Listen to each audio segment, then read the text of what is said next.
आएगा जो सत्संगी होगा, बिना सत्संगी वाले का तो यह काम ही नहीं है। तो कहते हैं कि बाग भक्ति का लगाएं, पर लगाएं कहाँ पर, कौन सी जगह, धरती कौन सी है। जिस धरती पर भक्ति का बाग लगे वो धरती कौन सी है। अगर धरती सही नहीं है तो बाग लगेगा नहीं, पौधा लगेगा नहीं। कोई भी हो, चाहे कनक हो, चाहे धान हो, चाहे कमाद हो, चाहे बाग किन्नू का माल्टे का हो, अगर धरती ज़मीन सही नहीं है तो वो लगेगा नहीं। सबसे पहले धरती देखते हैं, धरती कैसी है। खरीदता है नहीं ज़मीन, जमींदार किसान ज़मीन खरीदता है, ठेका लेता है तो ज़मीन देख के खरीदता है, ये काम की है कि नहीं, इसमें फसल होगी कि नहीं होगी। अगर फसल नहीं होगी तो वो उसके पैसे नहीं देता है। तो कहते हैं काहे की धरती काहे का अंबर, काहे की धरती काहे का अंबर, काहे का संसार, भक्ति को लगई ओ रे, मेरे सतगुरु दे गए ज्ञान, बाग भक्ति को लगई ओ रे। सत्य की धरती धर्म का अंबर, सत्य की धरती धर्म का अंबर, मतलब का संसार, बाग भक्ति को लगई ओ रे, मेरे सत्य गुरु दे गए ज्ञान, बाग भक्ति को लगई ओ रे। कहते हैं सत्य की धरती, ये अगर भक्ति का बाग लगाना है नहीं तो इसमें धरती क्या की चाहिए, सत्य की चाहिए। हाँ, झूठ बराबर पाप नहीं और सांच बराबर तप, और जिसके हृदय सांच है ताके हृदय आप। कहते झूठ बराबर तो पाप नहीं और सांच बराबर तप, और जिसके हृदय में सांच है उसके हृदय में आप। कहते हैं परमात्मा को, नारायण को ही को। कबीर साहब का दो है, कबीर साहब कहते हैं कि जिसके हृदय में सच्चाई नहीं है, जो सत्य के मार्ग पर नहीं चलता है, सत्य नहीं बोलता है, बोलना सत्य होना चाहिए और कर्म करना सत्य होनी चाहिए, कमाई सच्ची होनी चाहिए, कमाई भी सच्ची हो, झूठ की छल कपट की कमाई ना हो, और बोलना भी यानी बात बात पे झूठ बोल रहे हैं। महापुरुष कब क्या कहते हैं, महापुरुष कहते हैं कि कब झूठ कद बोलो, क्या झूठ जद बोलो जो देखेंगे जान बचती है। अरे तो 1 मिनट में कसम खा जाए, इतनी रोटी कौन खावा है, इतनी पानी कौन पिया, जितनी कसम खा जाए, जो केक रहे बताओ। कसम खाने वाला आदमी क्या होता है, झूठा होता है। सांच बोलना चाहिए, पहले तो बोलने में गलती ना करो, बार बार बोलना सच्चा चाहिए जहाँ तक बने। अगर झूठ बोलना पड़े तो बोलो ही ना, चुप कर जाओ। महापुरुषों ने कहा कि जान बचती हुए नहीं, जहाँ गऊ की हत्या बचती हुए। अगर गऊ अलारा कसाई पड़े है, गऊ के पीछे कसाई पड़े हुए उसको मारने के लिए, और आपने देख लिया गऊ सामने से निकल गई और पूछ लिया गऊ माता इधर गई है क्या, तो क्या झूठ बोल जाना चाहिए, गऊ इधर नहीं गई। अगर गऊ की जान बचा है तो वो झूठ नहीं है, ठीक है।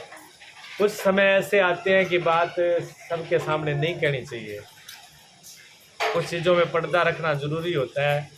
वे बातें अगर पहले बता दी जाए तो नुकसान हो जाता है, काम होता नहीं है। कई बार ऐसा होता है कि घर के अंदर इधर तो फेरा, पोता का फेरा, इधर तो लगन तैयार है, फेरा होना है, और उधर दादी है हॉस्पिटल में भर्ती है, और हॉस्पिटल में दादी का निकल गया प्राण, और फेरा भी बाकी पड़े है। अब उसको क्या भी फेरा हो जान दो, बाद में घरे समाचार दे देंगे करना, अपना तो कसम खाई है, बोलना ही सत्य है। अभी फेरा होने पहले ही फोन करके कहा दादी तो गई। तो भाई ऐसा काम में भी ध्यान रखना चाहिए, थोड़ा बहुत ख्याल रख ले तो बुराई नहीं है, समय की बात होती है। तो उस टाइम में चुप कर जाना चाहिए। अगर घर में राड़ हो जाए, सच बोलने से घर में अगर दिक्कत होती है, परेशानी हो जाती है, तो कहते हैं मौन रख लेना चाहिए, चुप हो जाना चाहिए। जब वो शांत हुए बात टल जाती है, आगे पीछे बात जब शांत हो जाए तो बता देनी चाहिए बात, ऐसी बात तो यही थी। सांच बोलना चाहिए। तो सत्य की, कहते हैं सत्य की धरती, जब तक धरती सत्य की, नीम सत्य की नहीं है, नहीं ये मकान किस पे खड़ा है, ये मकान जो है नीम पर खड़ा है। अगर नीम ही मजबूत ना है नहीं तो मकान चलेगा नहीं है। ऊपर भले कितनी टेला लगा लो, कितने रंग पोतर कर दो, ऊपर छात कितनी बढ़िया लगा दो, वो गिर जाएगी। नींव मजबूत भरनी होती है।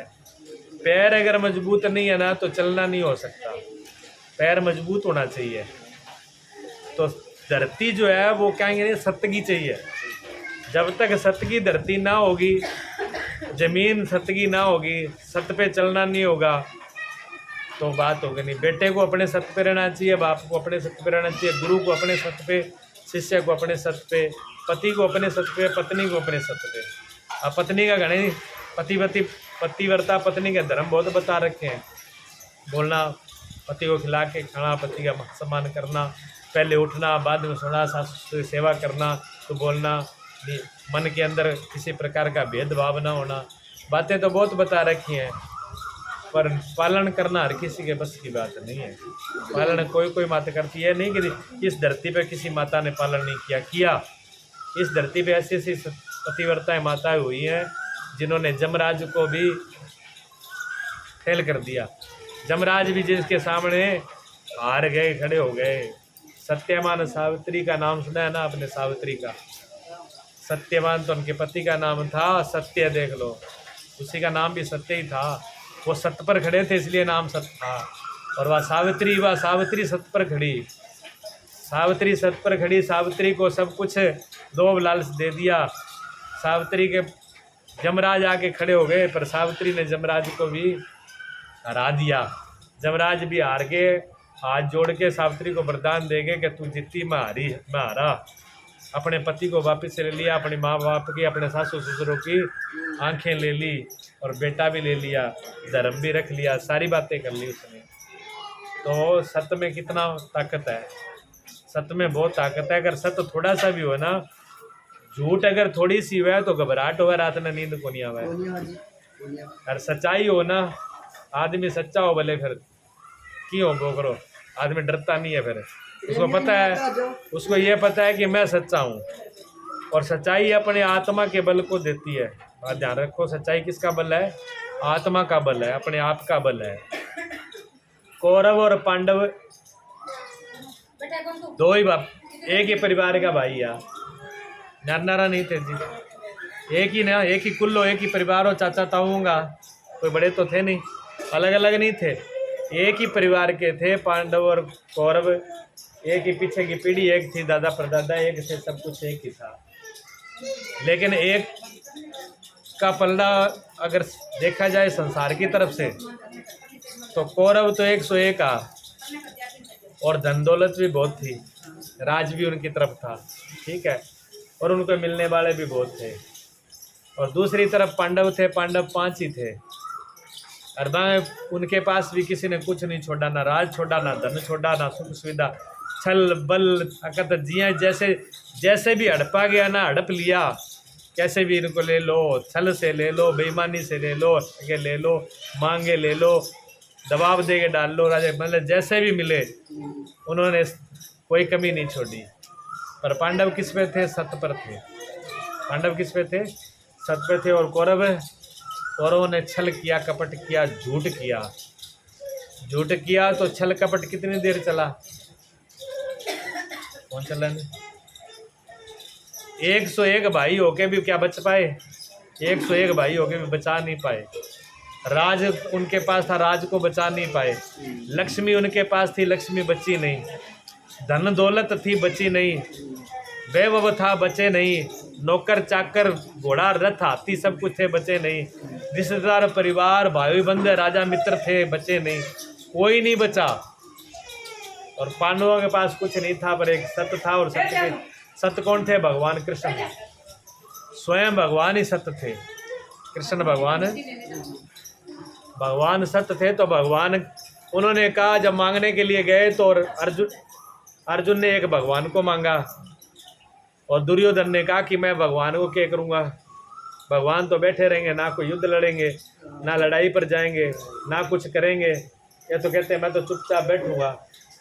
और ये यहाँ तो युद्ध में ज़रूरत है, यहाँ तो हथियार की ज़रूरत है, असले की ज़रूरत है, घोड़ा की ज़रूरत है, हाथियों की ज़रूरत है, और सेना की ज़रूरत है। और भगवान की 11 अक्षुणी सेना है, तो मैं तो सेना लूँगा।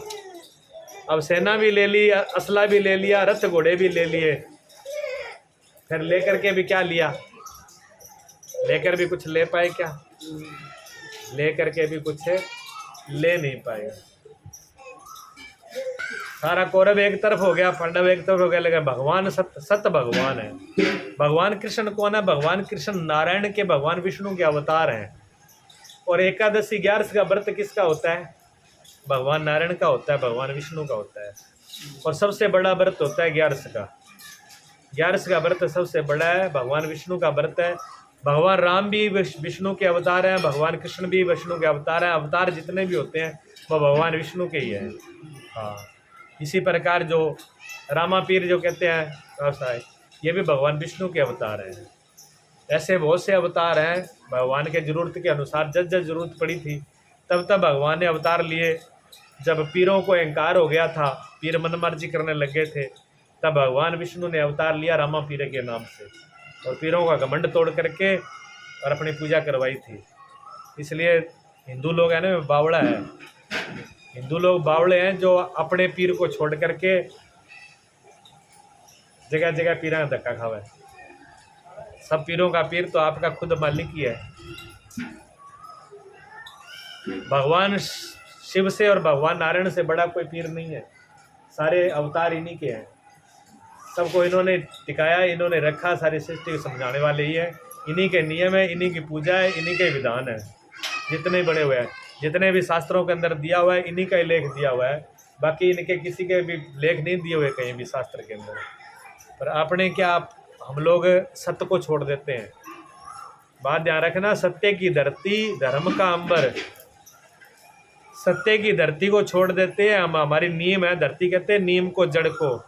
हमारी की जड़ है ना, जो हमारी नीम है वो सत्य की है, सच्चाई की है।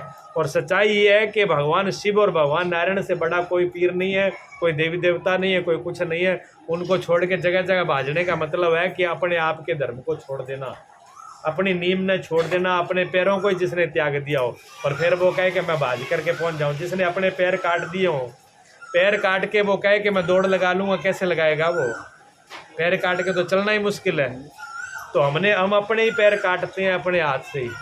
और क्यों काटते हैं? दूसरों को कहने से काटते हैं। क्यों काटते हैं? लोभ लालच में काट लेते हैं। यहाँ मत्था टेके हो, यहाँ चढ़ाया हो, यहाँ चढ़ावा चढ़ाया हो, फलाना पीर का उठ जाओ, फलाना जगह उठ जाओ, बड़ी पर उठ जाओ, ये ठीक हो जाएगा, वो ठीक हो जाएगा। अगर ठीक करेगा तो भोलेनाथ और भगवान नारायण ठीक कर देंगे, अगर देवता ठीक कर देगा। नहीं ठीक होना ना, आप 160 कीड़मड़े उड़ जाइए, ठीक हो जाए तो मैं बैठा हूँ। मैंने तो देखा हुआ है। मैंने आज तक सत्य बता रहा हूँ आपको, गुरुजी और भोलेनाथ के अलावा वही भगवान विष्णु है, वही भगवान शिव के अलावा किसी को विश्वास होता ही नहीं। मेरे को एक बार ले गए वहाँ अजमेर, जाना तो किसी और को था। एक उनमें साधु था और सरदार लोग थे। सरदारों ने बोल रखा था वहाँ पर अजमेर दरगाह गोपर की। मैंने कहा चलो, कहना मैं जानो पुष्कर। तो क्या पुष्कर जावांगे ते तुसी चलो नाल। मैं कहा चलो भाई। मैं ले गया। अब मैं कभी गया नहीं था, मुझे पता नहीं था भाई कैसे क्या है। सुना जरूर था भी अजमेर की वहाँ पर बहुत बड़ा मंदिर है, कैसे गया। और वहाँ शिव जी के वहाँ गए तो एक पास से कांवरियों की लाइन लगी हुई थी। दरगाह के ऊपर एक तरफ कांवरिया की लाइन लगी हुई थी, कांवरिया खड़े थे। तो मैंने कहा यहाँ तो दरगाह, ये कांवरिया एक दरगाह। तो बाद में पहले शिव जी का, यहाँ पहले शिव जी का मंदिर था पुराने ज़माने में। तो शिवलिंग है, पहले शिवलिंग पर वहाँ कांवर चढ़ती है, जल चढ़ता है। पहले शिव जी की पूजा होती है, फिर दरगाह की पूजा होती है। क्योंकि बाद में राज बदल गया, मुगलों का राज आया, तो उन्होंने वो सारे शिव जी के, राम जी के मंदिर तोड़ के इन्होंने अपने मंदिर दरगाह बना ली। तो मैं चलो ठीक है, कोई बात नहीं है। हम तो शिव जी के अब अंदर चले गए तो वहाँ जो मैंने देखा उनका हाल भगवान जाने। मत्था टेकने की तो दूर की बात है, मैं सत्य कह रहा हूँ आपको भी। प्रणाम करना तो दूर की बात है, वैसे कोई बात नहीं। चलो कोई पीर फकीर भगवान सारे परमात्मा का रूप है भी, आप किसी से कोई नफरत नहीं करते। पर मेरे को तो जाते एकदम नफरत हो गई। जैसे ही मैं वहाँ पहुँचा हूँ कब्र के पास में, और मेरे को तो मत्था टेकने की दूर बात, मुझे एकदम गुस्सा आ गया। मैंने को कहा सरदार को, मैंने कहा कहाँ लेके आया मुझे? मैं आज तक ज़िंदगी में इतनी बुरी जगह पर नहीं गया जितनी बुरी जगह पर तुम मुझे लेके आए हो। वो महात्मा मैंने कहने लगे, हो मेरे साथ गए हुए थे, कहने लगे महाराज जी कम से कम दरगाह ऊपर तो थे, ऐसे आप मत बोलो। अरे मैं कह लगा ये दरगाह वाले को तो सुना रहा हूँ कि इसी में कुछ है तो सुन ले, ये क्या गंद मचा रखा है यहाँ पर। वहाँ का जो रहन सहन जो है ये मतलब कुर्ता उतारने तक जय वे बुरा हाल, कैसे लूट लो इनको जैसे लूटा जाता है। मत्था बोथा प्रणाम की हो मौलवी 4 खड़ा, मैंने कहा दूर रहना मेरे से, मेरे पास में एक भी नहीं आ जाना। मोरपंख से लेकर या सिर का मोरपंख लगा दे 51 रुपया में, मैं कहा तू 101 मन दे तो ही नल्ला लगा दी सारा, दूर रख इसको, मुझे एक नहीं है। महात्मा कहते आप पीर पैसे हो जाए ये हो जाए, मैं पीरपुर का मुझे किसी से डर नहीं लगता, तेरे सामने ही खड़े हो उठा है तो खड़ा ना, मैंने पीरों डर लगा, मैंने क्यों मेरो पीर एक ही है, मैं जहाँ मेरा गुरु मानूँ जहाँ भोलेनाथ ना मानूँ, क्यों कोई पीर बड़ा नहीं है मेरे सामने कुछ खड़ा कर दे मैं ये बोलूँगा जो मर्जी करा लो, और ऐसे बोलता हूँ मैं। वहीं मैं गया जी बहुत दिन रात को दिन आप क्या गया मुड़ के ठीक है, मैं दरगाह के अंदर अगर अजमेर जाना पड़ जाए नहीं बाईपास टपनो है सीधा पुष्कर के लिए जाना है तो बाईपास टप के जाना है, वहाँ रुकना भी नहीं है। हिंदुओं के जितने भी तीर्थों में गया हूँ मैं आज तक आपको हकीकत बता रहा हूँ, आप गाड़ी कहीं भी रोक देना सड़क के किनारे और किनारे थरक कोई पीसा कौन लिया है, आप अजमेर चले कोई गया हो और नहीं तो जाके देख लेना, सड़क पर गाड़ी खड़ने के 1 घंटे गाड़ी खड़ी 500 रुपये लिए उन्होंने, साहब लगा लो। हाँ इतना मतलब वो उनका वो मंदिर में बढ़ने के पैसे अलग, हर जगह मतलब वो उन्होंने कर रखा था दो बलाज, इतनी ज़बरदस्ती करना। मैं ये सारी चीज़ें देख के बता रहा हूँ, ये आँखें देखड़ी बात है। तो धर्म अपना धर्म नहीं छोड़ना, क्या कह रहा हूँ मैं, धर्म सत्य की धरती, सत्य की धरती धर्म का अंबर, अंबर कहते हैं आकाश को, एक आकाश और एक धरती है, सारा खेल गमाई हुआ है। अगर धरती नहीं है तो परले है और आकाश नहीं है तो भी परले है, बिना आकाश के हम आप कोई जी नहीं सकते और बिना धरती के भी हम जी नहीं सकते। बिना धरती पर नीम गठ पग गठ रखांगा और बिना आकाश के सिर गठ रखांगा, सिर हमारा आकाश में है और पैर हमारे धरती पर है, तो 2 चीज़ें मजबूत होनी चाहिए, एक धरती और एक अंबर, एक आकाश, एक तो आकाश मजबूत हो और एक धरती मजबूत हो। तो धरती क्या की है, धरती सत्य की है, अपना सत्य मत छोड़ो, की हो जाए कितनी कीमत भले मरनो मरु जो मंजूर हो जाए, राजा हरिचंद की तरह बिकना क्यों ना पड़ जाए, पर सत्य को क्या छोड़ना है। धीरज धर्म मित्र और नारी आफत काल पर की चारी, गोस्वामी तुलसीदास जी ने लिख दिया कि धीरज धर्म मित्र और नारी आफत काल में, कहते हैं जब आफत ना हो नहीं मुसीबत ना हो जब क्या के बम पड़ा है क्या देख लेगा, लेकिन बम पड़ते हो जब नागरिक बम पड़ते हो और फिर के ना घबराए तब मानते भी धर्म है भी को। अब यहाँ तो फौजी बंदूक हाथ में लेकर वर्दी लगा के चोड़ोगे टप्पा है कि मैं फौजी हूँ, जब युद्ध आ जाए और पीछे सामने जब बम चलती और गोली चलती और फौजी बंदूक छोड़ के भाग जाए तब फिर वो फौजी किस काम का है। फौजी तो वही काम का है जो सामने गोली आ रही है सामने खड़ा है सीना तान करके, तब वो फौजी है। ये फौजी का धर्म है, फौजी अपना धर्म छोड़ता नहीं है। हाँ गुरु से कबीर साहब ने कही कभी गुरु से कठिन लगन मेरे भाई, कट कट बोटी गिरे रण में रण छोड़ न जाए, गुरु से कठिन लगन मेरे भाई। कहते हैं गुरु से ऐसी कठिन लगन है, ऐसी लगन है सतगुरु से, भगवान से परमात्मा से जिसको अपना लिया, जिसको मैंने गुरु पीर मान लिया, उसे ऐसी लगन है कि बोटी कट के गिर जाए पर छोड़ के भाग जाए, माड़े से संकट को छोड़ के भाग जाए, वो कोई धर्म थोड़ी है।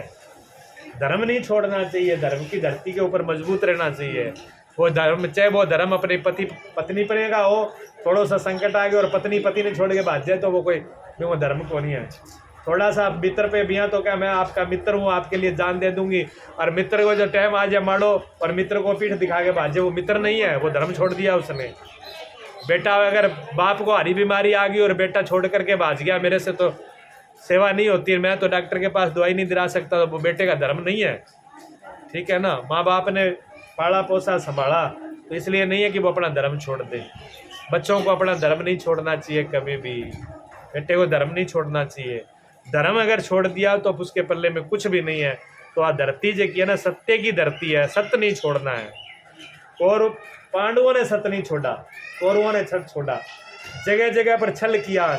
छल करके अभिमन्यु देखो 16 साल का बालक, 16 साल का बच्चा क्या होता है, भी टाइम उम्र होया करती 100 सालों 200 साल की उम्र होया करती।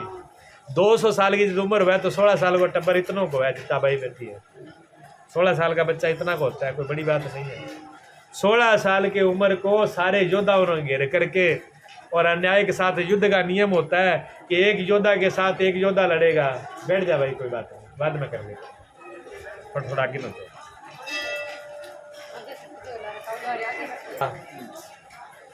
युद्ध का नियम यह है कि बराबर के साथ युद्ध करना है, और एक योद्धा के साथ एक ही लड़ेगा। और घोड़े पे सवार है तो घोड़े पे सवार होकर लड़ेगा, हाथी पे सवार है तो हाथी पे सवार, रथ हो तो रथ है, नीचे पैरे खड़ा है तो पैरों में नीचे खड़ा होकर लड़ेगा। ये नियम होते हैं युद्ध के। लेकिन 16 साल के बच्चे के ऊपर देखिए आप, 7-7, 8-8 महारथी, कर्ण जैसे, द्रोणाचार्य, कृपाचार्य, क्या नाम वो, विषम पितामह नहीं थे, विषम पितामह होते तो शायद वो नहीं मारने देते। विषम पिता तो उस टाइम में सो चुके थे। जयद्रथ और दुशासन, ऐसे जो बड़े बड़े बली थे, जो अपने आप में एक एक योद्धा ही जो भारी पड़ रहा था, ऐसे 7-8 योद्धाओं ने मिलकर के अभिमन्यु को अकेले को मारा था। देखो तो वो कोई धर्म नीति थी क्या? कितना बड़ा अन्याय था, अन्याय किया। मैं इतना अधर्म कर करके भी धर्म को छोड़ दिया, जो कि सत्य होनी, सत्य सत्य की धरती है, धर्म दोनों छोड़ दिया। वहाँ फिर पेश नहीं पड़ी, फिर ही मुंह जो है हार का ही देखना पड़ा, और सारे के सारे खत्म हो गए। पूरे कौरव खत्म हो गए, पांडव बच गया जी, 5 के 5 ही। 5 में एक भी नहीं मरा। क्यों नहीं मरा? क्योंकि उनके पास सत्य था, पर पाप उन तो सारा नहीं लग गया जी। लड़ाई होती है ना, लड़ाई के अंदर छोटा बाप को कोई को नहीं हुआ है, सारा बड़े बाप के होते हैं। एक 2 गाली निकालता है तो एक तो निकाल ही देता है, एक 100 निकाले तो एक तो जरूरी निकालेगा। मुर्दा हो गया तो क्या हो गया, इतना काम तो कर ही देगा। तो कौरवों ने कहा कि इतना बड़ा अनर्थ हो गया, पर कितने लोग मरे हैं, योद्धा तो मर गया, चलो कौरवां भारसा का न्याय करो, पर उनके साथ कितने बच्चे थे, कितनी माताएं विधवा हो गई, कितने अनाथ बच्चे हो गए, कितना जीव है, घोड़ा, हाथी, पक्षी, इसके अंदर कितने जीवों का विनाश होया है, कितना पाप होया है। आदमी एक बार पैर रखता है तो नीचे धरती पर कितने जीव मरते हैं, वो भी पाप ही होता है। और युद्ध के अंदर इतने बम, जहाँ पर अग्नि बाण चलाया, अग्नि बाण के अंदर कितने जीव मर गए। मान लो एक एटम बम चला दो तो कितने जीव मर जाएंगे, कोई अंदाजा ही नहीं है। तो एक अग्नि बाण के अंदर कितने कितने जीव मर गए। तो मन में अंदर बेचैनी है। देखो पाप होता है ना, पाप मन के अंदर बेचैनी पैदा करता है। कोई अगर किन्हें बुरा शब्द बोल भी दे ना, गुस्से में आके किसी का बुरा कर दें, तो वो अगला भला कुछ ना को, पर मन ही मन दुखी तो ही जाते हैं। क्या जरूरत थी, ना बोलता तो क्या है, 1 मिनट का क्रोध था, 1 मिनट के क्रोध में 100 बातें कही, ना कहते तो टल जाता। अपने मन के अंदर भी असंतोष हो जाता है। पांडवों को असंतोष हो गया, भगवान से प्रार्थना करी, प्रभु हम लोगों को असंतोष हो रहा है, मतलब ये गद्दी पर बैठ के राज करने का मन नहीं होता।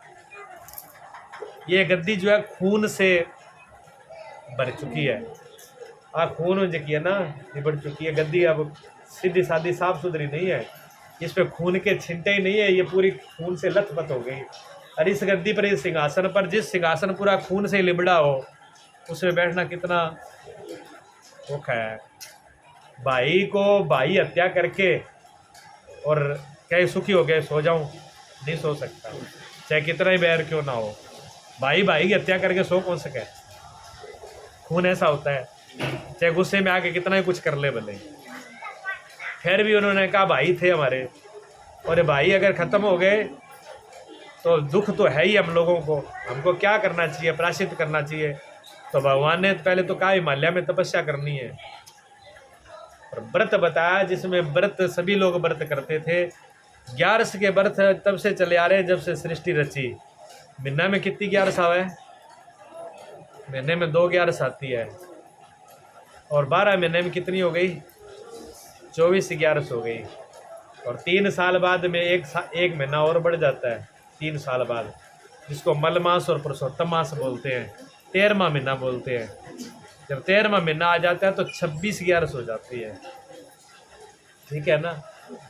तो 11 सभी लोग करते थे। भगवान ने कहा, वेद व्यास जी आए हुए थे, वेद व्यास जी से पूछा, वेद व्यास कौन थे? गुरु थे। तो गुरु जी से पूछा गया भी ऐसा कौन सा नियम धर्म करे? तो सब लोग कहते 11 का व्रत करने से बड़ा पाप टल जाता है।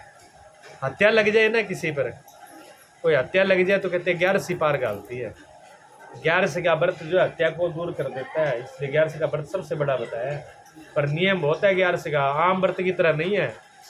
जहाँ थे और व्रत रखो ना, उन व्रतों में 11 के व्रत में बहुत अंतर है। और उद्यापन भी, यहाँ तो कोई 11 को उद्यापन करना ही नहीं जानता। मैं तो यूपी वाले उधर करते हैं, मैं तो वहाँ कई बार देखा है उनको। एक छोरी शादी, एक लड़की की शादी कर लो और 11 का उद्यापन कर लो, बराबर ही है। इतना खर्चा, 27 ब्राह्मण जोड़ों को भोजन कराना, माना व्रत करानो, फलार करानो, सब लोगों भंडारा करना, सबको पूरा दान दक्षिणा, कपड़ा, चप्पल, 16 चीज़ां देनी, मतलब इतना विधि विधान से करना। मैं तो देख के उनका हैरान हो जाता हूँ मैं कि आम आदमी तो 11 कर लेगा पूरी, पर जितना हो उतना कर लेना चाहिए। भी ज़्यादा ना हो तो मतलब नहीं छोड़ के मैदानी छोड़ के भाग जाए, जितना हो उतना कर लेना चाहिए। ज़्यादा से ज़्यादा नियम करना चाहिए जितना बस पुगे। तो कौरव जो है वो, पांडव जो है उन्होंने करते थे। तो युधिष्ठिर को कहा भी 11 का व्रत का महत्व तो बहुत बड़ा है, वो लोग करते ही हैं।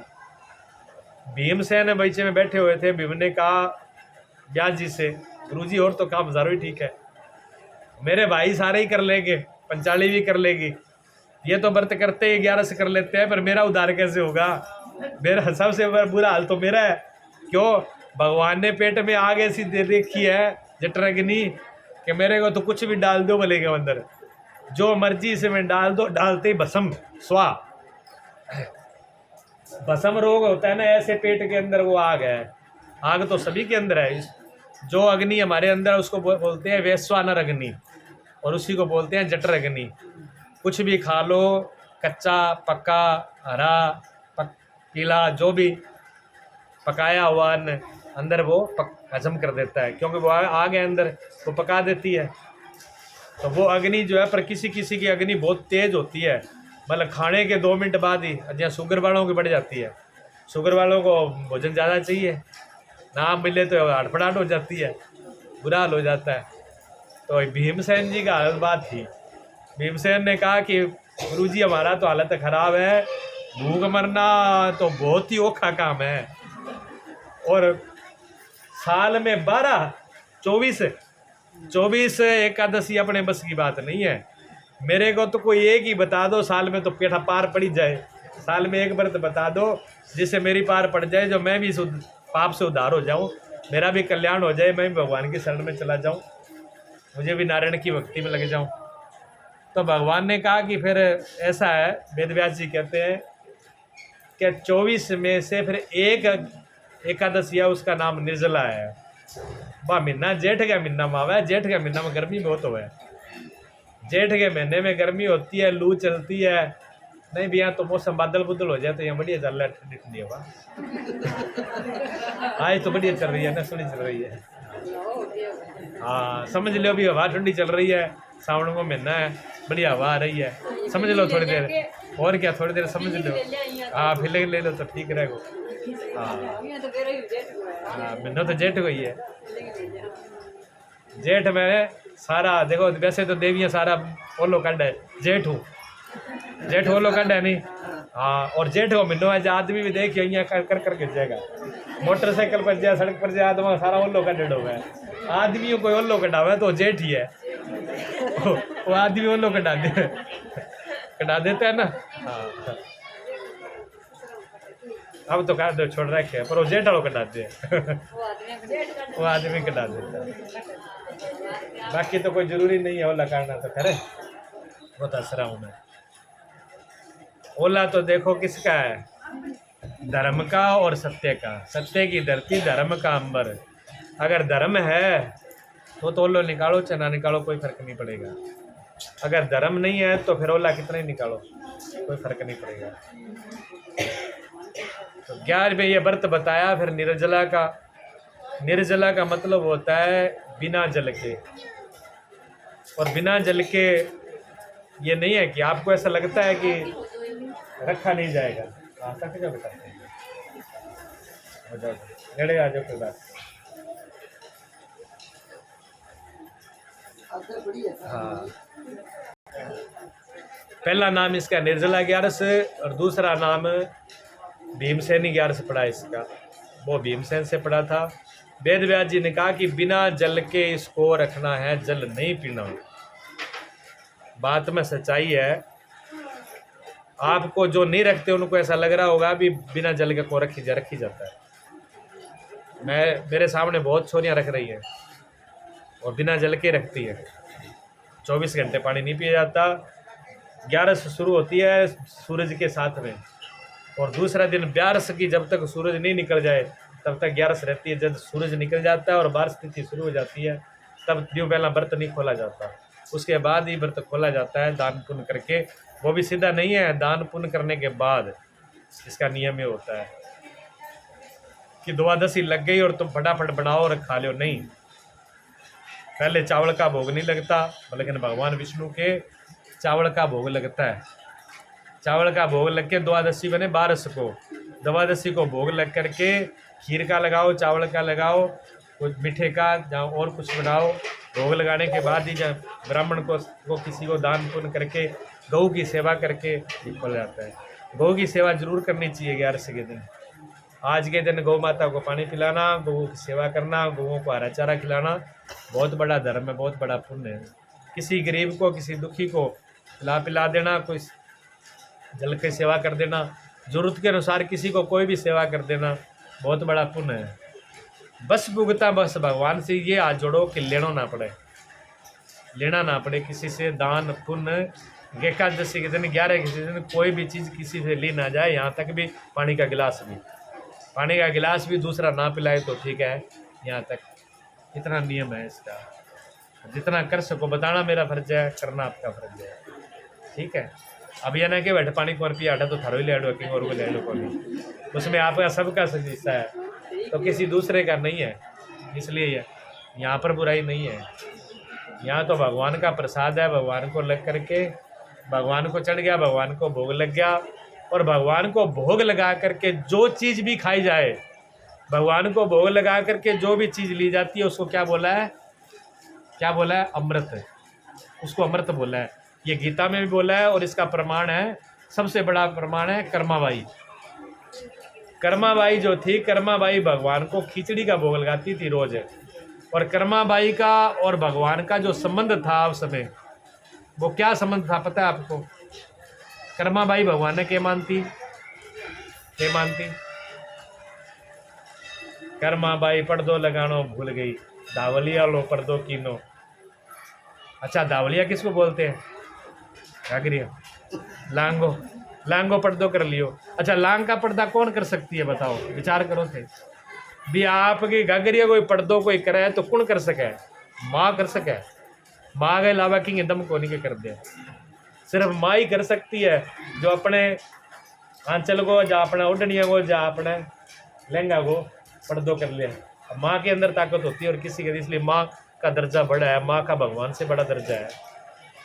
इस धरती के ऊपर कोई भगवान है तो माँ चलती फूलती, माँ का दर्जा बड़ा है। माँ कर्माबाई का भगवान के साथ में माँ बेटा का संबंध था। अब बेटो, आप माताएं सब जानती हो, गोद में बच्चा होता है ना, दूध चूंघता है, 4 बजे भूख लग जाती है, बच्चा रोने लगता है, 4 बजे दूध चुगाना पड़ा है। 4 बजे बच्चे को दूध पिलाना पड़ता है कि नहीं पड़ता? बताओ, पड़ा है? नहीं? सच्ची है गल झूठी है? सच्ची है ना? जब ये बात सच्ची है, 4 बजे अब माँ कहे कि मैं नहा धोगे, पहला नहाऊंगी धोऊंगी, फिर पूजा पाठ करूंगी, और फिर गंगा जल लेके आऊंगी, फिर फूल लेके आऊंगी, फिर बेलपत्र चढ़ाऊंगी, फिर भोलेनाथ को लोटो चढ़ाऊंगी, और फिर आगे मैं आपका ना मेरा दूध पियाऊंगी, तो फिर तो पाल लियो खबर पड़ जाओ के हो जाएगा। भगवान राजी नहीं होंगे। वहाँ कोई नियम काम नहीं करता माता के सामने। माता को सुबह उठते ही नहाए धोने से कोई मतलब नहीं, उठते पहले दूध पिलाना है। ना नहाने धोने से मतलब, ना मंदिर आए भगवान से मतलब, ना गंगा जल से मतलब, ना लोटे से मतलब, ना विधि विधान से मतलब। पहले बच्चे को दूध पिलाएगी, उसके बाद फिर नहा कर भले फिर पूजा होगी। पहला काम उसका क्या होगा?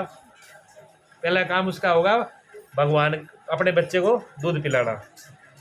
माँ का कर्माबाई का संबंध भगवान के साथ में बेटे का है। कर्माबाई सुबह उठते ही जाग आते ही 4 बजे 3 बजे जाग आते ही सबसे पहले भोजन कराना है।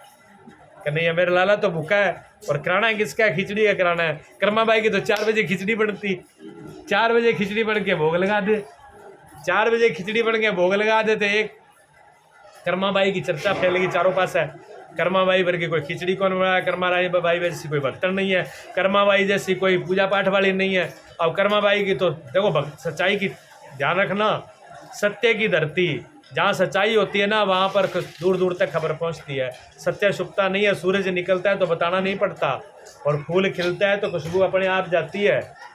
जब भी कोई सच्चाई जहाँ पर होगी वो सच्चाई अपने आप बता देती है कि वह यहाँ पर सच्चाई है। उसको कितनी उसमें पर्दे डालो, कितने ही उसके ऊपर कुछ दबा के रखो।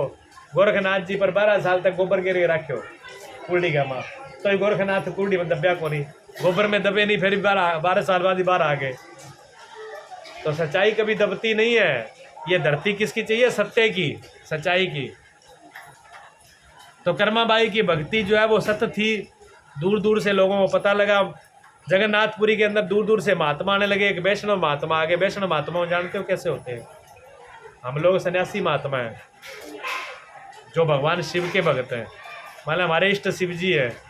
और जगह वैष्णव होते हैं वो सफ़ेद कपड़े वाले, उनके इष्ट होते हैं राम जी या विष्णु भगवान, ठीक है। जैसे अपने पंडित जी आते हैं ना, वो अतुल पंडित जी जानते हो आप वो वैष्णव है। उनके नियम बहुत तगड़े, उनसे पूछना आप। प्याज लहसुन तो उनके घर में घुस नहीं सकता, प्याज लहसुन उनके घर में आ नहीं सकता, ठीक है। रसोई के अंदर धोती नहा धो करके धोती कुर्ता पहन के तिलक लगा के चोटी बांध के रसोई में जाओगे। कोने भी मुंह धोयो नहीं, उठो नहीं, जी उठे भी रसोई में बढ़ गया, रसोई में जा नहीं सकता उनके यहाँ। अगर टॉयलेट में गया पेशाब करने तो सने कपड़ा नहा गया हो बनाने घर में, सारे कपड़े नहा के आओ, जितनी बार जाओ उतनी बार। अगर 50 बारी पेशाब करने तो 50 बारी नहा के आओ, नहाए नहा के मर जाए। हाँ, अगर वैष्णव आश्रम में छोड़ दो ना आपको, ठेका आगे हे भगवान ईशा महात्मा तो ही भलाई। हाँ नहीं कि नहीं, इतनी बात में गुरु जी कहते हैं कि बार जेगची मांझनी, जेगची में बनाई सब्जी। अब जेगची में सब्जी बनाई तो जेगची में इतनी मोच थी, अब मोच रहे थोड़ी सी, अब मोच रहे थोड़ी सी, जो मोच थी तो उसके अंदर वो काला तो बच जाए। अब वो जाओ उस ब्रह्मचारी काल जाओ इसको साफ करके, अब वो ब्रह्मचारी बेचारो साफ करके ले आवे। अरे बाबा बीती तो रही है वो आगे, बाबा देखा दिखाई इधर, दिखाई ऐसे बर्तन साफ करते हैं, ले आओ इसको द्वारा मांझ के। वो फिर ले आए मांझ के, अब रगड़ रगड़ के अंदर बाहर उसको खूब मांझे जेगची को, जेगची खूब मांझे। बाबा फिर के ले आए, दिखा इधर कैसे ले आया, पर देखा वह बीती तो खोट फिर रही है, कैसी मांझ के ले आता है, जल द्वारा ले आए। वाह भाई 6 बारी मंजा ली जेगची, अक वो भी गए, डेढ़ दिमाग खराब कर लिया। मांझ के जेगची घिस जाएगी, इसमें क्या रह गया ये समझ में नहीं आता। अभी नहीं है कौन बता भी, मोच वाली जगह रहेगी छापो मिट जाए। फिर वो ज्यादा आके ना आके कहने लगे कि ये बताओ इसमें क्या रह गया, हमारे को ये समझ में नहीं आया। अरे तेरे को दिखता नहीं है ये काला, ये अंदर काला पड़ा है, इसमें मोच आ गई। सत्यानाश जेग है, पहले बता दिया। 6 बारी मंजाली हुई तो करोड़ों मंजाली मैंने साफ करी, साफ करके अब तो ठीक है बाबा, हाँ अब ठीक है, अब ठीक है, ऐसे मांझी जाती है। मतलब इतनी कि जेगची में काड़ों से रह गया, 6 बारी जेगची मंजवा दी। ऐसे वैष्णव महात्मा है। वो वैष्णव महात्मा आगे बैठा है कर्माबाई करें। अब कर्माबाई की महिमा सुनेड़ी, कर्माबाई के पास हाथ तो गया। अब कर्माबाई तो भाई दिन का उठते ही आपको खिचड़ी चढ़ा दी, खिचड़ी चढ़ा के वो नहाई नहीं धोई नहीं, कोई चौका नहीं चूल्हा नहीं, कोई लेना नहीं देना नहीं, खिचड़ी चढ़ा के लगाया भगवान का भोग है, कन्ना बिठा के गोद में पाप प्या के आपका भी बाद में काम शुरू हुआ है कर्माबाई का। तो अब वो महात्मा देख वो करो भाई बैठो बैठो, अब वो तो वैष्णव महात्मा, अब वो रोज देखा है, उसका काम तो रोज है भी क्या करना है, कैसे पूजा पाठ, कैसे साफ सफाई। अब देखते देखते महात्मा होगी गलानी, उसने कहा इसकी खिचड़ी खाऊं मैं, और तो कुछ ना कोई साफ सफाई ना और ना तो सुबह उठते ऐसे कर दिया।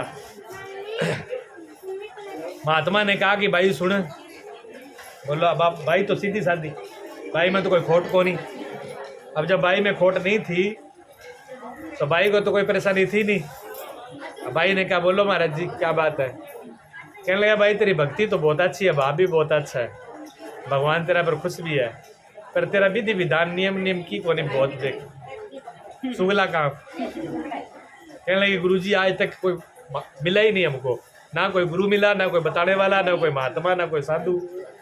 मैं तो जैसी आती हूँ, जैसी मेरी माँ ने सिखा दिया, जैसी माँ के पास देखती वैसे मैंने कर दिया। मेरे कोई पता नहीं, बहुत गलती होगी, माफ़ी मांगूँ, आप मेरे को बता दो कैसे क्या करना है। अब भगवान तो वैष्णव थे, वो महात्मा, उन्होंने तो बता दिया विधि विधान। सुबह 4 बजे से पहले उठना है, उठ करके के फिर नहावा धोई करनी है, बढ़िया साफ साफ लकड़ी लेनी है, ये 3 बार गंगा जल लिया करके और मूंग धोनी है, 3 बार चावल धोने हैं, फिर उसको साफ करके बढ़िया जेगची मांजनी है, फिर धोलक करनी है, फिर धोलक करके फिर चूल्हा साफ करके भाई 36 ओटा डंडा बता दिया। बाकी लगी ठीक है। अब दिन उठ के उसने तो काम शुरू कर दिया। अब वो दिन शुरू कर दिया, अब सुबह उठते उधर लग जाए भूख, अब भूख लग जाए, हालत खराब। भगवान ने हाथ पग मारे इधर उधर, पलना मीना मीना लिया। अब वो भूख मरते क्या करते, बेचैन हो गए भगवान। भगवान बेचैन हो गए, भगवान खड़े हो गए सामने, उन्हें कहा माँ जल्दी कर, माँ जल्दी कर माँ। कर्मा का नाम ये नाम नहीं था। कर्मा बाई जाट घर से परिवार में पैदा हुई थी। सीकर के अंदर उस टाइम में राजा थे, उनके एक मंत्री थे, उन्हीं के परिवार से जाट घर से कर्माबाई थी। शादी हुई थी कर्माबाई के अलवर के पास में एक जाट परिवार में, सीधा साधा परिवार था। अब कर्माबाई को नाम तो कुछ और था, लेकिन भगवान कहने गए जल्दी कर माँ, जल्दी कर माँ, जल्दी कर माँ, जिससे उनका नाम पड़ गया कर्माबाई। भगवान के सामने फिर भगवान जैसे जैसे चलो, कर्माबाई ने तो अपना काम पूरा किया विधि विधानु। 2 घंटा बाद में खाया बेचारे खिचड़ी। अब भगवान हो गया ऊपर सांसा, पर भगवान कहने लगे डेनिया बहुत खराब कराया, वो बाबो हवे नहीं मेरा, वो पंगो गल है नहीं, वो तो रोज भूख मारेगी, एक दिन की क्या बात है, ये तो मारेगी रोज भूख मुझे। अब वो महात्मा तो पीछे कह के चला गया और जाके चला गया, और महात्मा गिरे, जाते जाते अंधेरा हो गया, और महात्मा ठोकर खाए पड़ा, दांत नहीं सी ठोकर खाए दाएं पड़ता ही भगवान आगे हंसा, क्या अब कल ठीक है, मेरे को भूखा मारेगा ऐसे ही पड़ेगा। भगवान के दर्शन हुए, महात्मा उठ करके बैठ गए। उसने कहा प्रभु क्या गलती हो गई, क्या गलती होगी, मेरे तो मैंने तो भूख मारा, मेरी एक तो मेरी माँ ही मैंने टाइम भोजन करा देती, वे पंडा बैठा लगा हुआ है 10 बजे भोग है, भी जगन्नाथपुरी में 10 बजे तक भूखो बैठे रहूँ है, और मेरी माँ मैंने दिन के उठता ही मैंने भोजन करा देती, तेरे के अड़कांस हो रही बता, फिर जाके रोकिए हाँ करी वो करी 100 पंगा करके आगे उठा है, मैं इतनी देर भूख मरूँ, तेरे को भी वैसे सोने नहीं दूंगा। अरे अब महात्मा हाथ जोड़े, माफ़ी मांगी, गलती हो गई, और मैं जाऊँ। आगे महात्मा वहाँ से वापस आए जा आगे कर्माबाई वेर बैठी बेचारी। कर्मा कहने लगे गुरु जी अब क्या गलती होगी, क्या गलती की कौन है जोड़े, तू राजी तेरे भगवान राजी जिया करे भी यही कर, पर मेरो खेड़ो छोड़, पर तेरा भागू। महात्मा जी ने कहा कर्माबाई तुम ही जन्म की कोनी, पता नहीं कितने जन्म की तू महात्मा है, तू साधु है, तेरे भक्ति से आज भगवान ने मुझे दर्शन दिए। मैंने जन्म साधु बड़ा हूँ, जन्म से साधु होकर के आज तक मुझे भगवान ने दर्शन नहीं दिए, आज तेरी वजह से मुझे भगवान ने दर्शन दिए। आज मेरे को भगवान ने साक्षात दर्शन हुए, और भगवान ने यही कहा कि गलती जो है मेरी, विजय तेरी पूजा सफल, तू सफल, तेरा दर्शन करने वाला ही तर जाएगा। अब वो तो बात चढ़ गई भाई, अब आगे 11 से, अब 11 से आगे 11 से न मिला कौन चावल।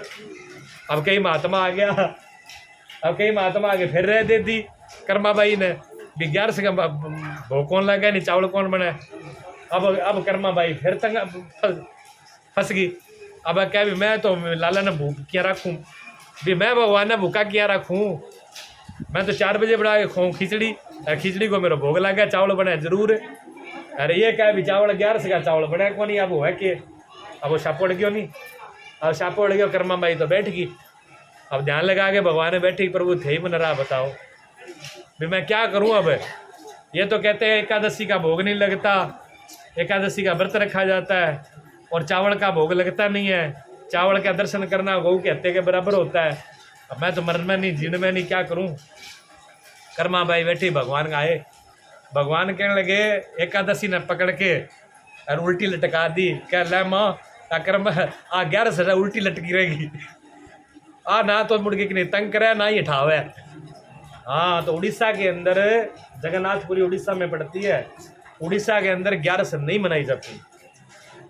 हाँ जी, उड़ीसा में 11 नहीं मनाई जाती और 11 को भी चावल पकते हैं, खिचड़ी पकती है। जगन्नाथपुरी में 12 महीना ही खिचड़ी बनती है, 11 महीने ही चावल पका है, 11 महीने भोग लगा है। और यहाँ तक बोला जाता है कि अगर कोई जगन्नाथ यहाँ का भी गया हुआ कोई जगन्नाथपुरी में जा करके अगर भगवान के दर्शन कर आता है तो वो 11 ना रखो भले, और 11 के दिन वो चावल खा ले तो उसे नहीं लगता उसका। मैं तो गया हुआ हूँ, खिचड़ी खाई हुई है 5 दिन, मैं तो 5 दिन वहीं रुका, 5 दिन खिचड़ी खाई। ठीक है ना। मैं तो गुरुजी समझा कोई नूई भी नहीं, बाप कोई उड़दंग मचा दे अड़के से ओ बाबू और तंग कर दियो। नहीं जगन्नाथ नहीं 5 दिन लगा के आया अपना तो बता आपकी सोच है, कोई ना रखो जमाना हाँ, कहीं बाकी देखो रखो तो कोई बुराई नहीं है, कोई अपने नियम को रखा है तो भगवान ने ये नहीं कहा भी नियम तोड़ो। हाँ, बाकी अगर किसी पे भगवान की श्रद्धा आ गई, कर्माबाई की तरह अगर भक्ति जागृत है, वास्तव में अगर कर्माबाई वाली भक्ति है जिसके पास है, उसके तो नियम रहेंगे ही नहीं। बात तो रखेगी तो ही कौन रहे। मैं तो वो तो ये जानती है भी नियम अगर करूँगा तो तेरे लिए भक्ति होगी नहीं, वो तो भाव पर ही चलेगी। लेकिन तो जो भाव में आ गया ना, अगर आधी रात उठ के उसका भोग लगाना है तो लगेगा। और मीरा की तरह आधी रात अगर घुंघरू बांध के नाचना है तो नाचो, भले बास का राजी रहो चाहे निराज रहो, चाहे राणा जी रूठे चाहे राणा बाप रूठे चाहे राणा दादो रूठे, अगर बात नाचेगी तो नाचेगी फिर। बाकी अगर रोका रोका कौन ही। बात यह भागवा बनावटीपन नहीं है। बनावटीपन कितनी देर करोगे जी, बनावटीपन होगा नहीं।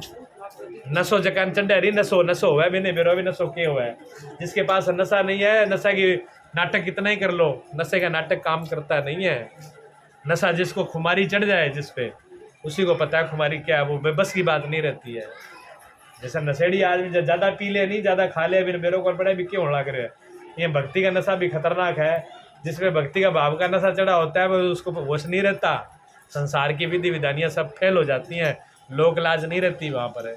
संतन के डिंगे बैठ बैठ लोक लाज, कोई मीरा भाई ने कोई जानबूझ के थोड़ी किया, नाटक थोड़ी किए थे, नाटक नहीं किया। लेकिन एक बात सोच लो कि धरती सत्य की धरती को नहीं छोड़ा, सच्चाई नहीं छोड़ी। सच्चाई क्या है? परमात्मा का रास्ता है।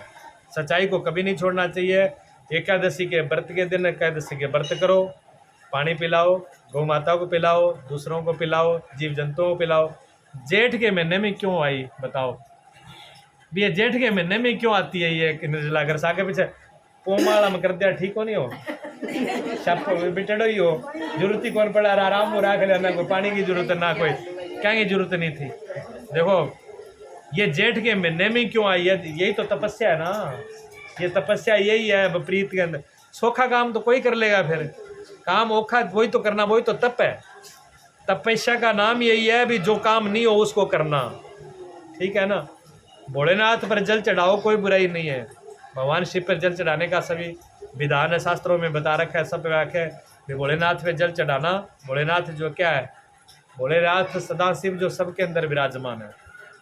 भोलेनाथ सिर्फ एक उसमें पत्थर में विराजमान नहीं है कि आप शिवलिंग पे चढ़ा रहे हो, शिवलिंग में ही भोलेनाथ नहीं है, भोलेनाथ सबके अंदर है।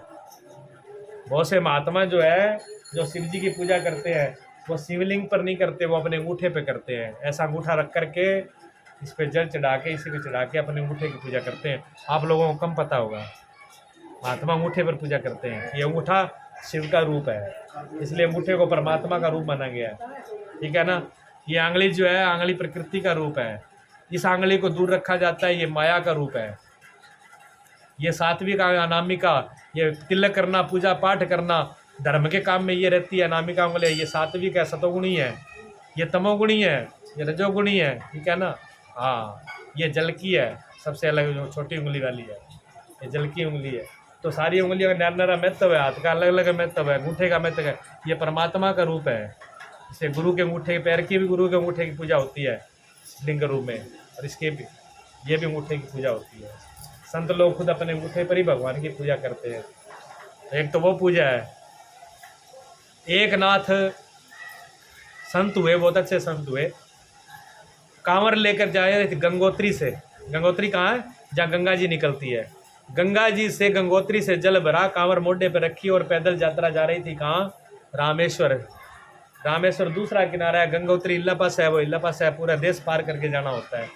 गर्मी का महीना, कांवर लेके जा रहे थे सारे कांवरिया, हर हर महादेव, हर हर भोले, हर हर नाथ सब करते हुए जा रहे थे। कांवर भोलेनाथ पे चढ़ानी है। एक नाथ महात्मा भी जा रहे थे, रास्ते के अंदर गधा पड़ा हुआ था, तड़फ रहा था। जेठ का महीना, बुरा हाल, इतनी गर्मी है, लू और पानी के बगैर सांस, गधे के कोई कोई सांस आ रहे थे, सड़क पे पड़ा था। वहाँ से हजारों कांवरिया जो है जल लेकर के जा रहे थे, हर हर महादेव, हर हर गंगे, पर वो गधा पड़ा हुआ किसी को दिखाई नहीं दे रहा था। सब लोग देखते गधो पड़े है, तड़प है, गधो पड़े है, तड़प है, बस ऐसे कर लें और चले जाएं। और कांवर जो रख रखी है मोढे के ऊपर, जल रखा है, किसी की हिम्मत नहीं पड़ी। और जब एक नाथ आए महात्मा, उन्होंने देखा कि ये गधा जल के बगैर तड़फ रहा है, उन्होंने तुरंत अपनी कांवर खोली और कांवर खोल करके जब भोलेनाथ का नाम लेके गधे के मुंह पर जल डाल दिया और गधे का सांस प्राण लौट के आए, गधा खड़ा होकर बैठ गया, गधे के प्राण बच गए। एक नाथ जी वहीं से प्रणाम किया गधे को, हाथ जोड़ के प्रणाम किया, ये भोलेनाथ मेरी कांवर आप यहीं से मान लेना। वहीं से विचार करके एक नाथ वापिस हो गए। जितने कांवरिया थे हजारों, सब ने कहा एक नाथ महात्मा का दिमाग खराब हो गया। इतनी दूर गंगोत्री से गंगा जल उठा के ले आया, पहाड़ में से इतने कष्ट उठाए, इतना दुख भोगा और भोलेनाथ पर कांवर नहीं चढ़ाई, गधे के मुंह में डाल करके यहीं से वापस चला गया।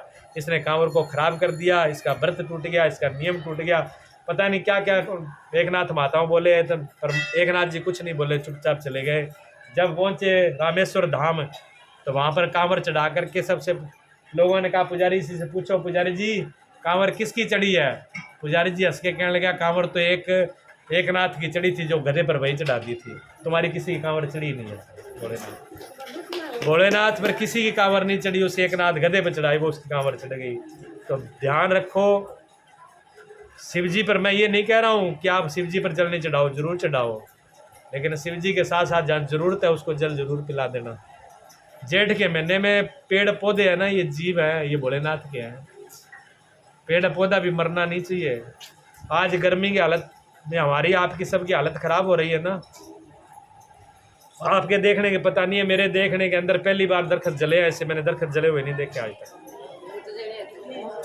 10 फुट का पौधा खड़ा है, वो 10 फुट का पौधे को ऐसा जल गया जैसे आग लगाई हो। और मैं लगाया था तब 1 फुट का लगाया था, 1 फुट को लगाए आज 6 साल हो गए, 6 साल में वो पौधा जला नहीं। और 10 साल में जब वो पूरा जवान हो गया 10 फुट का, तब वो पौधा जल गया आज की गर्मी के अंदर। हिसाब लगा लो, आज वो 2 साल पहले मैंने न्यूज़ सुनी थी। आप लोग सुनते नहीं हो, ध्यान नहीं देते, गौर नहीं करते। आप लोग के लिए, आप लोग हर चीज़ में ले सुना करो, समझा करो। 2 साल पहले वैज्ञानिकों ने कह दिया था कि अगर गर्मी ऐसे ही बढ़ती रही तो आने वाले 5 साल बाद में इंसान नहीं बचेगा, खत्म हो जाएगा। गर्मी का कारण सारों मोटो है दरख्तों को ना, दरख्त खत्म कर दिए। जिम्मेदार इतना लोभ लालची है, जिम्मेदार फसल 2 बरला फसल कम ना हो जाए, खेत में दरख्त कौन छोड़ दो, ठीक है ना।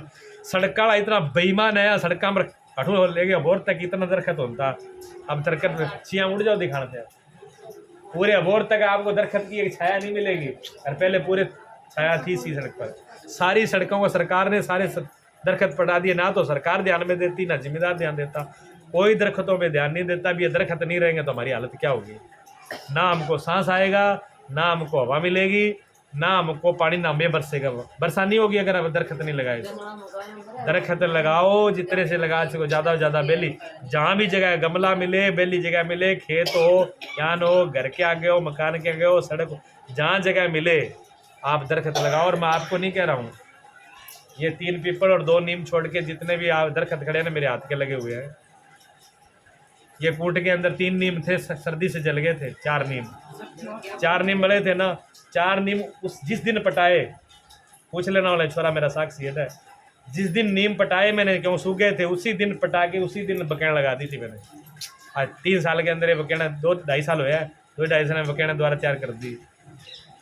ना लगाता तो क्या होता, कोई बिगड़ता, मैंने कोई फांसी चढ़ावा रहा मेरे को, ये तो कहता है नहीं भी आपने लगाई क्यों नहीं, पर लगा दी तो क्या कर गया, कोई कमी आ गई।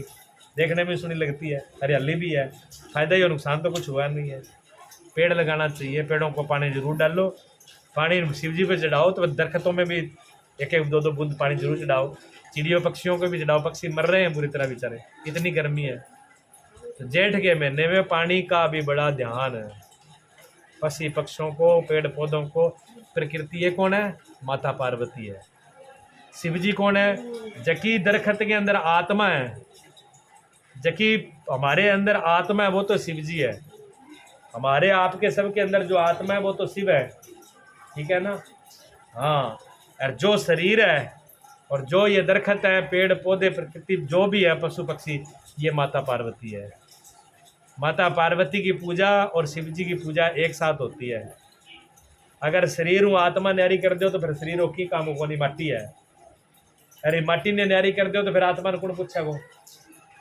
वो खोलियो मिट्टिया बच्चा कोई पूछने जाए, कोई ढूंढ है कि हमारी बुआ गठा है, हमारी ताई गठा है, हमारी ताई मऊ गठा है, कोई कौन पूछा है? फिर जब तक ये खोलिया ना तब तक मऊ है, तब तक ताई भी है, चाची भी है, मामी भी है, बुआ भी है, पी भी है, सारों की है। जिस दिन खोलिया चला गया फिर कुछ नहीं पूछने वाला। आज कुदरती रात ने सपना में आई की नहीं थी तो पंडा कर जाके बाज जाई, रात ने दादी आ गई, पहले रोज ही मरे ही नहीं रहे। दादी दादी रोज ही ठज देख दी को से कि आज सपना में आ गई तो ही सेकल लग गई। ना ना बहुत डर लग गया थे, नहीं अच्छो से डोरो कर दियो माते। हाँ भूते मुड़ के दादी ना दिखा मैंने तो। बताओ दादी तने पालो पोसो खायो पियायो सारो की करो, जब दादी तने की कौन कही। अब एक दिन सपना में आ गई तो के दादी तेरा फिर रहेगी भी, पर मरिया बाद में तो दादी सपना में दिखी तो मान लो भाई घट्टीबाजी खतरे की। कोई ना कोई पंडा पुजारी जाके समझ लो अभी पक्को इलाज ही समझो, रुपया और दे मेरे पर को कोई ठग बैठे हुआ क्या वो कहे डोरो तो पक्को ही कर दूंगा। दादी दिखाई कौन मुड़ी नेड़ चढ़ी पर रुपया बहुत लाग सी, क्या कोई बात नहीं, रुपया तो लाग जाए पर दादी ना दिखनी चाहिए। वो काम है देख लो और करावा ही फिर कितो ही भले बढ़िया हो। वो खोलियो छुट्टिया बच्चा कौन आने दे? बताओ आने दे कौन आने दे? वो खोलियो माता को है, ये माँ का हिस्सा है, इसको माँ ने जन्म दिया है। इस खोल को माँ ने जन्म दिया है कि नहीं दिया? बताओ आप। शरीर चाहे आदमी का हो, चाहे स्त्री का हो, चाहे पेड़ पौधे पक्षी किंग हो, बिना माँ ही जन्म है, कोई और कोई जन्म है? माँ का जन्म अगर वो खोलियो हो सके किंग हुई तो ये माँ को जन्म दिया। और माँ कौन है? माँ माता है। माता कौन है? माता पार्वती है।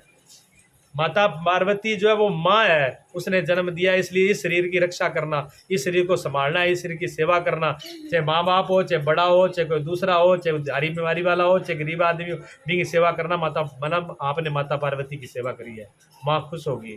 और आत्मा की रक्षा करना, किसी आत्मा की रक्षा करना, अपने आत्मा को ज्ञान करना, आत्मा को संभाल के रखना, ये भगवान शिव की पूजा है।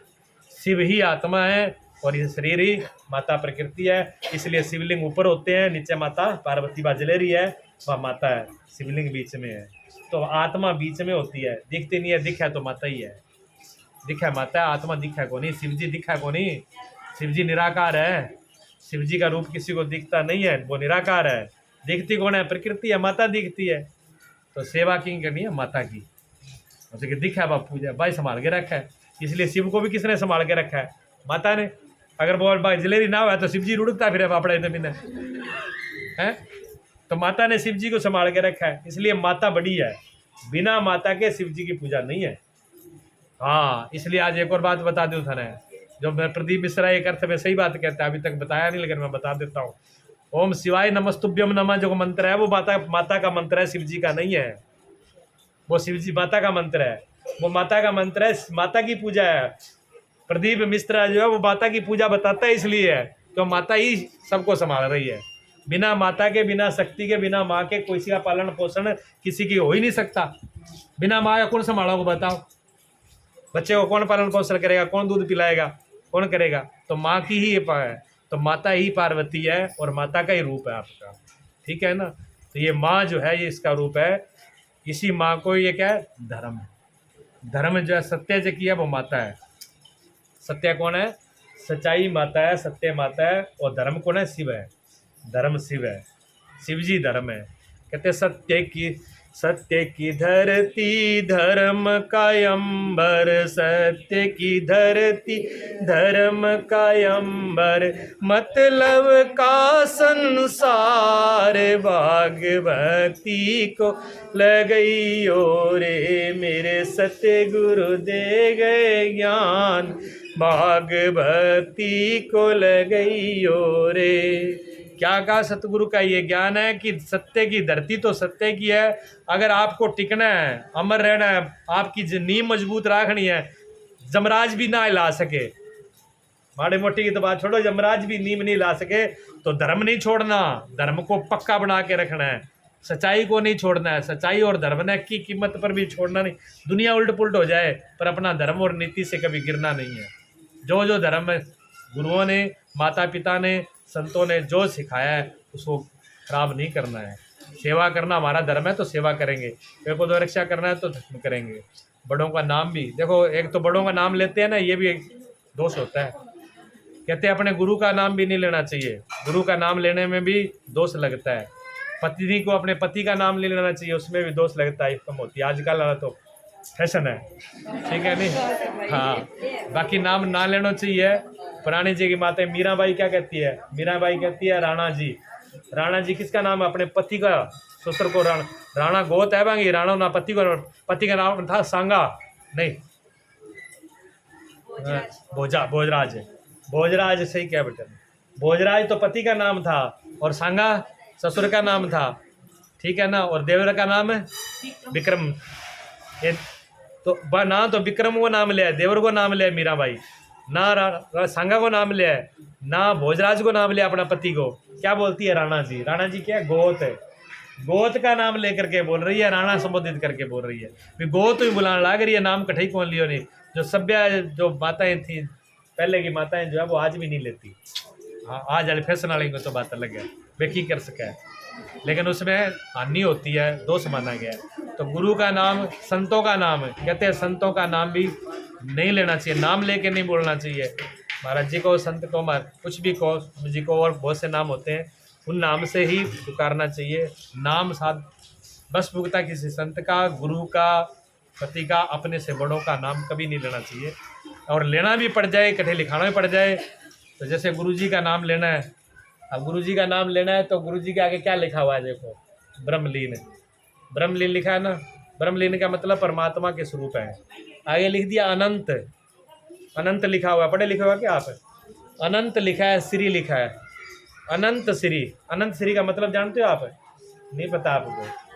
ये अनंत श्री का मतलब लिखा है, अनंत अनंत अनंत, मतलब बहुत बार, एक बार नहीं, 100 बार नहीं, 1000 बार नहीं, लाख बार नहीं, कई लाखों बार श्री श्री करके मैं गुरु का नाम ले रहा हूँ, इसलिए मुझे क्षमा करें, इसलिए लगाया अनंत।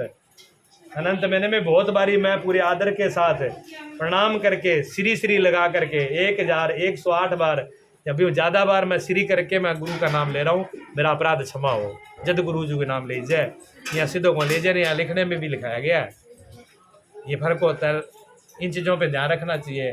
अनंत विभूषित, विभूषित कहते हैं उनकी महिमा का कोई ठिकाना ही नहीं है, कितनी गुरु की क्या महिमा कोई पता ही नहीं है। तो उनका हम उनके नाम लेने के लायक नहीं है, हम तो उनके प्रणाम करने के लायक हैं, उनकी सेवा करने के लायक हैं। सदगुरु में और भगवान में कोई अंतर नहीं होता, परमात्मा गुरु और सदा शिव एक ही बात है। उनका नाम लेने के हम लायक नहीं, हम तो उनकी सेवा के लायक हैं, उनको प्रणाम के लायक है। हमारा उनको कोटि कोटि बंदन है, कोटि कोटि प्रणाम है, ठीक है नहीं? ये है तो सत्य की धरती, धर्म का अंबर, अपना धर्म जो है धर्म नहीं त्यागना। इन चीज़ों को ध्यान रखना, जितना धर्म का पालन कर सको उतना पालन करो। और मतलब का है संसार, संसार तो भाई मतलब को है, जितो मतलब है नहीं बितो ही भरता को ध्यान राखी होते।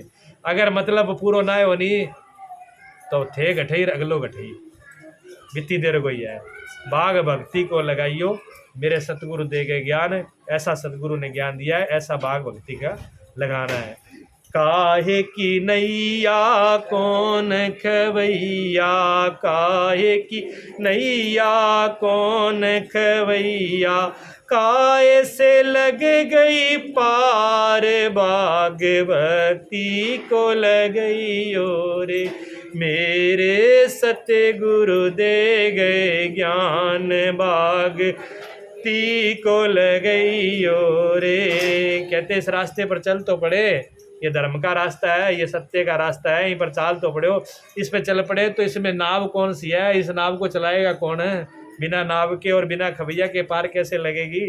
सेवा की नैया दान खेवैया, सेवा की नैया दान खेवैया, कर्म से लग गई पार, भागवती को लियो रे, कर्म से लग गई पार, भागवती को लगइयो रे, मेरे सतगुरु दे गए ज्ञान, भागवती को लगइयो रे, मेरे सतगुरु दे गए ज्ञान, भक्ति को लगइयो रे।